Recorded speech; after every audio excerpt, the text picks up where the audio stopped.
παραβονίζεται ο δούλος του Θεού Παύλος, την δούλην του Θεού Θεόνην, εις το όνομα του Πατρός και του Υιού και του Αγίου Πνεύματος.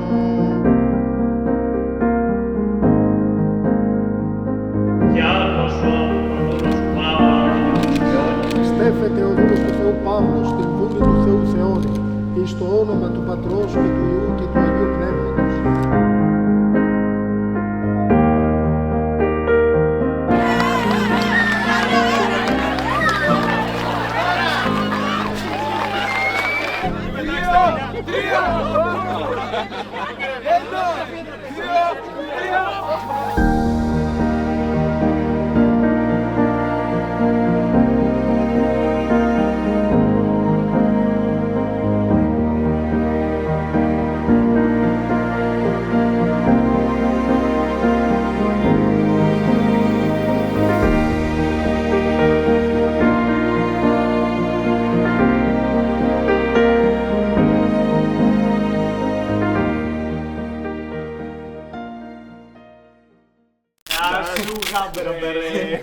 Πού πας?